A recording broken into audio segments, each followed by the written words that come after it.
política. Volvemos a los principios de la discusión política y la redistribución de los recursos. Y como todos ustedes, nosotros también estamos súper preocupados por la situación actual que se está dando a nivel nacional, a nivel provincial e inclusive a nivel municipal en esta cuestión de abordar muchos privilegios y sacar los derechos de todos los ciudadanos, ¿no? Inclusive temas tarifazos. En el Consejo de Pinamar, tengo la suerte de representar al Frente para la Victoria en Pinamar.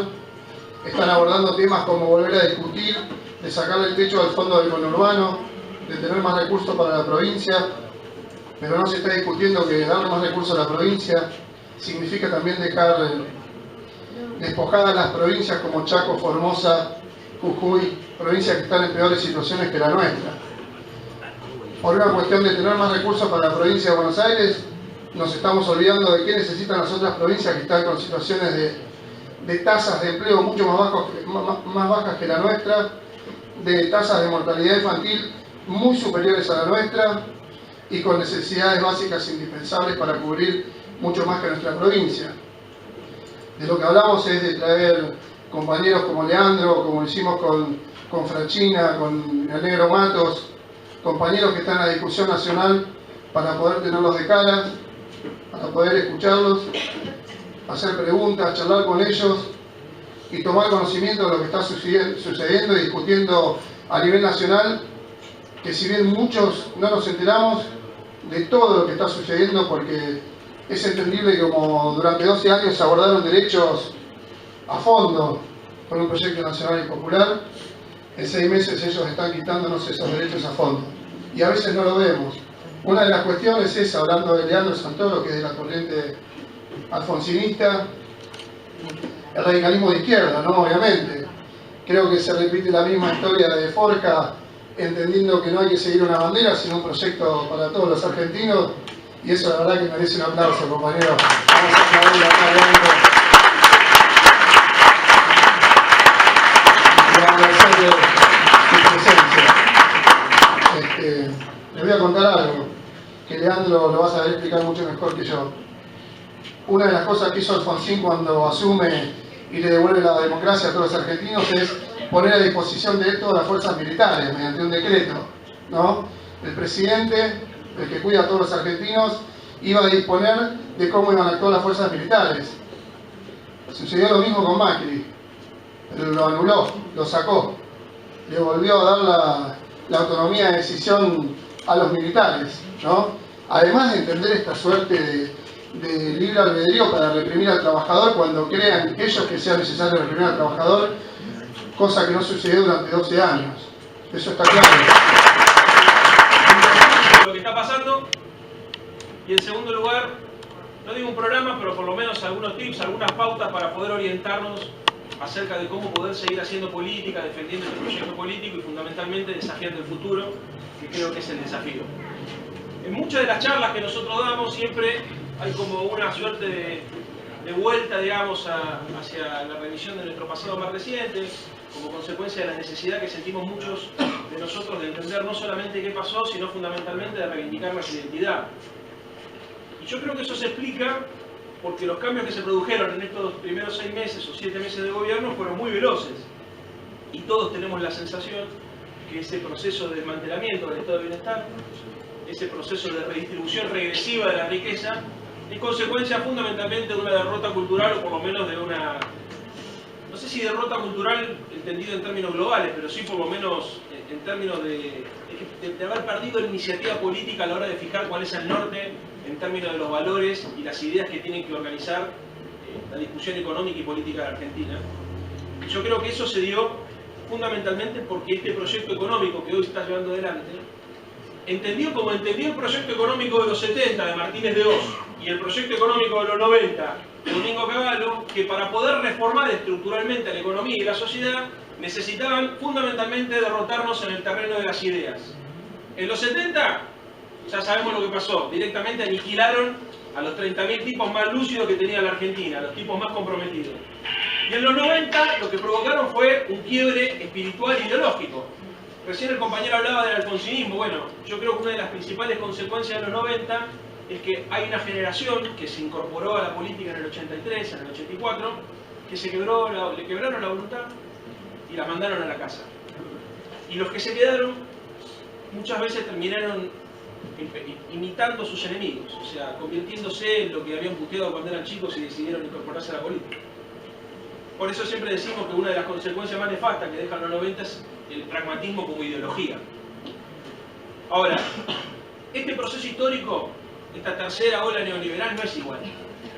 Porque si bien es cierto que se provocaron cambios muy veloces como consecuencia de que efectivamente hay un cambio en el sentido común de la época, todos nos damos cuenta, por eso esto de la grieta que llamamos y la dificultad que tenemos muchas veces para poder comunicarnos con gente que votó otra cosa, a pesar de que esto es así en un sector de la sociedad, por otro lado hay un sector de la sociedad que asumió niveles de conciencia política y de movilización social muy fuertes, que no tuvieron en los 90, por ejemplo, la capacidad de frenar o anticipar lo que iba a ocurrir. Por eso también todos tenemos una sensación rara, porque sabemos que Macri va camino hacia la construcción de una sociedad mucho más excluyente, pero no terminamos de entender cómo la quiere hacer. Porque cuando uno ve que todas las variables macroeconómicas empeoraron en los últimos 6 meses y que todas las variables económicas y sociales se agudizaron y siguieron empeorando en los últimos 6 meses, la pregunta que nosotros nos hacemos es, bueno, ¿cómo piensa Macri garantizar la paz social? Segundo lugar, ¿cómo se imagina Macri que una sociedad que está después de 12 años acostumbrada al consumo, al bienestar, al confort, a poder mejorar su situación, a tener la sensación íntima de que sus hijos iban a estar mejor que ellos, que era lo que se conoce con el nombre de ascenso social o de movilidad social ascendente, ¿cómo se imagina Macri que se puede enfriar la economía y generar todo esto sin que esa sociedad reaccione? Y la verdad, compañeros, es que estamos en un momento donde existe una dualidad muy marcada entre aquellos sectores sociales que tenemos conciencia política de lo que está pasando y aquellos sectores sociales que no la tienen. ¿Y por qué? Básicamente porque estos muchachos entendieron que para poder llevar adelante este proyecto político y económico necesitaban construir un relato, un consenso social que funcionara como contrarrelato de lo que fue la narrativa kirchnerista, la explicación kirchnerista de cómo había que acumular y cómo había que distribuir la riqueza, y que fundamentalmente evite que estos sectores, o sea, todos nosotros, tengan capacidad de operar sobre la realidad para evitar esas reformas. Por eso nosotros decimos que cuando analizamos este contexto histórico, este momento político, es muy importante tener algunos conceptos claros para no cometer el error de presuponer que Macri se va a comportar igual de como se comportó Menem o como se comportó Martínez de Oz. Esta es una derecha más inteligente. Es una derecha más inteligente que además tiene un vocabulario distinto y que en algún punto nos disputó la política.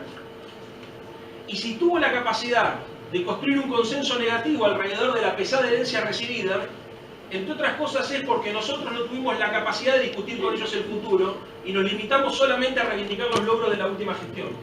Y repito siempre lo mismo, ¿esto significa que no hay que reivindicar los logros de la última gestión? No, no significa eso. Lo que sí significa es que si nosotros dejamos que sean ellos el cambio, nosotros, por un proceso lógico, vamos a terminar haciendo la conservación. La izquierda siempre se definió y se apropió el concepto del cambio porque entendía que la derecha era la conservación, justamente ellos se definían como conservadores.